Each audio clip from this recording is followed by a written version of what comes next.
Do you want to know what makes knowledge grow? Then everybody watch Deen Show. Bismillah, alhamdulillah, assalamu alaikum, peace be unto you. Welcome back to the Deen Show. This is part 2.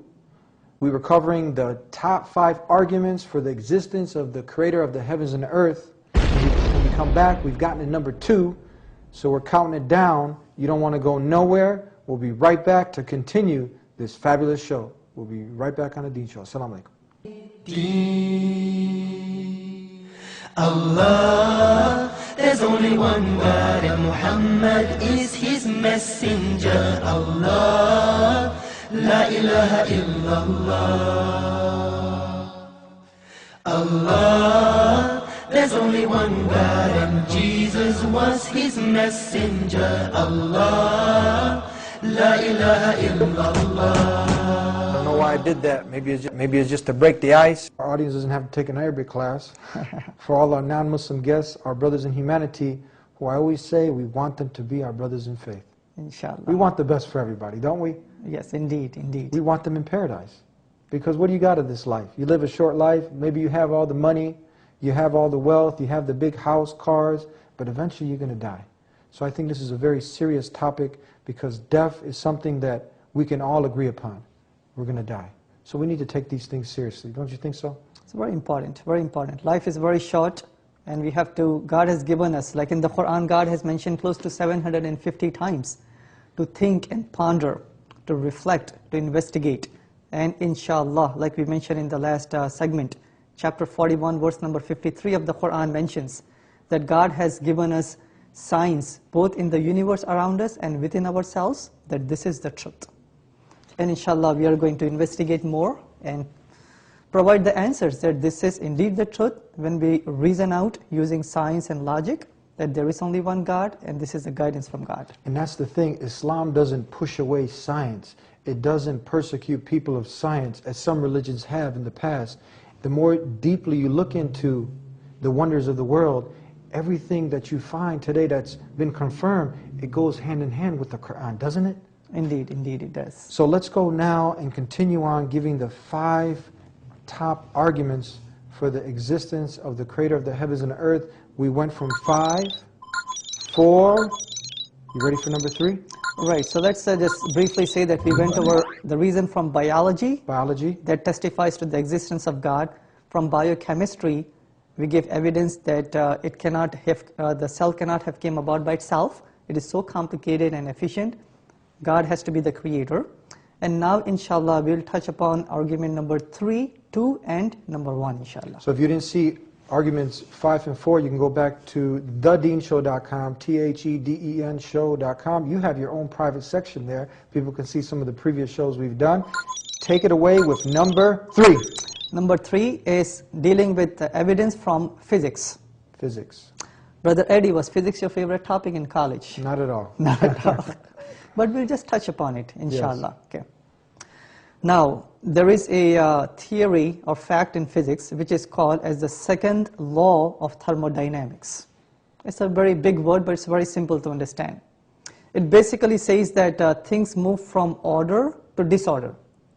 For example, suppose if you don't take up this place, if you don't take care of it, eventually, the paint is going to peel off, the dust is going to pile up, and eventually, things are going to disintegrate. So from order to disorder, this is what this law says. Now, if you take this law to the logical consequences, this whole universe is a big system. It is also has to move from order to disorder. So what the scientists have said, that if long enough time passes, that means we will be in the total state of disorder. Each single atom within myself, within the whole world out there, they are moving, they are revolving, each single atom. Yes. Electron and protons and neutrons within each single atom. All that energy is one day going to expire. So we will be eventually going through the heat death of the universe. So that is what eventually will happen if long enough time passes. So when we converse with the atheists sometimes, or people who deny God, they say that this world is in existence forever. It is infinite. That's what they say. That's what they say, right? It has always been like this. But according to the second law of thermodynamics, if long enough time passes, we'll be in a state of total chaos and heat death.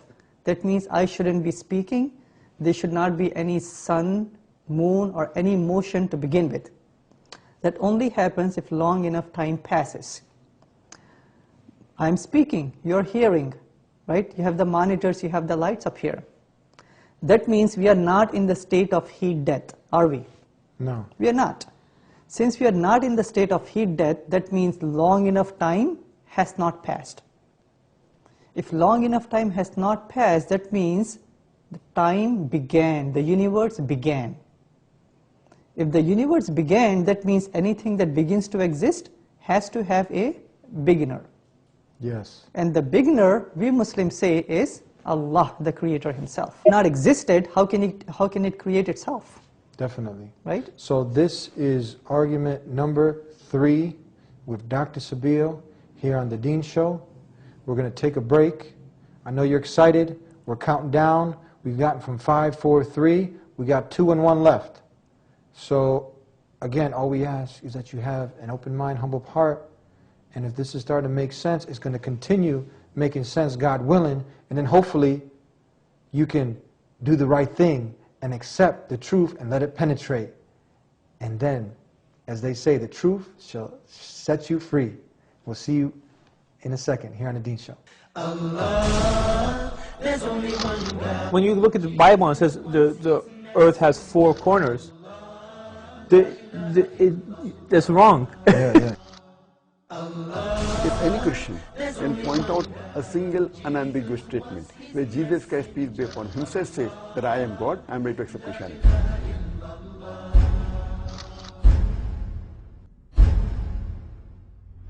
Back on the Deen Show with Dr. Sabeel, giving you the top 5 arguments for the existence of the Creator of the heavens and the earth. To many people, to the vast majority of the world, this is apparent. You just have to look outside and you see the sun and you see the mountains and you see this universe and you see the different colors and shapes, sizes.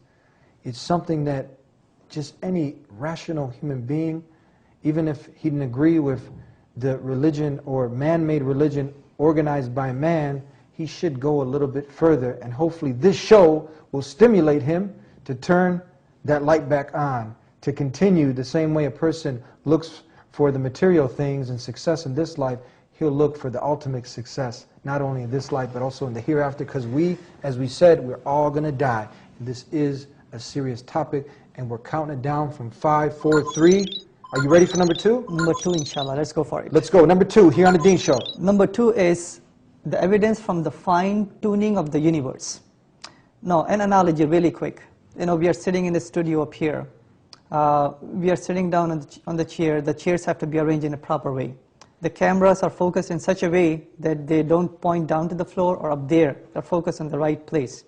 Yes. You have the proper lighting. The whole thing is fine-tuned so we could have a proper, friendly conversation up here. Absolutely. So as we are sitting down here, how come we are not floating? How come we are not, crushed ourselves? That means there is enough gravity to hold us down in the right amount of gravity so we could sit down properly. Specifically here on the earth. Yes, on the earth. So suppose if the gravity was a little bit less, we would be floating. Okay? Yes. Just imagine. Or if the gravity even is lesser, we'll be floating off into space. Yeah. If the gravity is more than what we have right now, that means we will be crushed ourselves on our own weight. We won't exist. We don't think about these things. Amazing. Somebody has placed the right amount of gravity on Earth. Just the right amount. Just the right amount. The air that we are breathing over here right now, the air has to contain about 78% nitrogen and about 21% oxygen. Suppose if the oxygen percentage was higher or lower, that means the way that we are breathing, what would happen? We won't be able to survive the way that we are surviving right now. So it has to be exactly the right amount. And it is exactly the right amount. It is the right amount. Who placed the right amount of oxygen for us to breathe? For us, for animals, for the plants to survive? So if somebody brings you a cup of coffee and it's just the right amount of sugar, because some people won't drink the coffee if it's not just the right amount of cream and sugar, and it just happened to come to you, and it's simple examples, and now you just said, you know, oh, this coffee's great, just the right amount of sugar. Who put this in here? Oh, it just came like that, it just happened. Yeah, and when we're speaking about coffee, we're just speaking about one human being, you know, for our taste buds. Yeah. But over here, we're speaking about life and death. Exactly. Life and death, okay? Same way, suppose if the shape of the earth and the distance between the earth and the sun, it is exactly the right distance. If it were any more closer, we'll be so hot on this earth, life would have perished. If we were a little bit away from the sun, it would be too cold. Even then, the life would have perished. So there are so many parameters, so many different variables which are so fine-tuned on earth, in our bodies, within ourselves, and in the universe, that they cannot have came about by chance. This is amazing, amazing, amazing. I look at some gadgets, some things you can't understand, but you can't deny it because you don't understand. You open up, let's say, a car engine, or you open up a computer, or some high-tech piece of machinery, and if you're not versed in that, if you're not an engineer, and you don't know about this gadget, there's no way. You look at it and you're like, this is amazing. All these little fine instruments inside, and everything is running according to its precise mechanism. It was built for a purpose. You can't understand it, but you don't deny it. But some people don't understand, and they deny. It's amazing. And we wouldn't deny that this piece of machinery just came by chance, would we? No, because there is so many variables, so much fine-tuning in there. The right amount, the right place, the right distance, the right shape for the earth, for the body, for the cell, for the whole universe cannot have come about by chance. It is impossible. If you do the theory of probability in math, it will go beyond 10 raised to the power of minus 50. And anything beyond that is in the range of impossible. What if I just took the alphabet, A to Z, and I threw it in a garbage, or I threw it in a pot, and then all of a sudden, what would be the chances if I just took A, and I took B, and I took C, and I just started taking them out? I threw them in there, shook it up, and it just lined up A to Z. Is this possible? Or for that example, suppose if you have a big jar with all the alphabets in there, if you throw the alphabets, they're not going to form letters, chapters, words, instructions. They're not going to do that, no matter how many times that you keep on throwing that. And how can we imagine the genetic code inside the body, the fine-tuning of the universe, all the small mini city inside the cell, running by itself, by chance, came about by nobody? That's not possible. Not possible. Yeah. We're almost running out of time, and we have made it to number 1.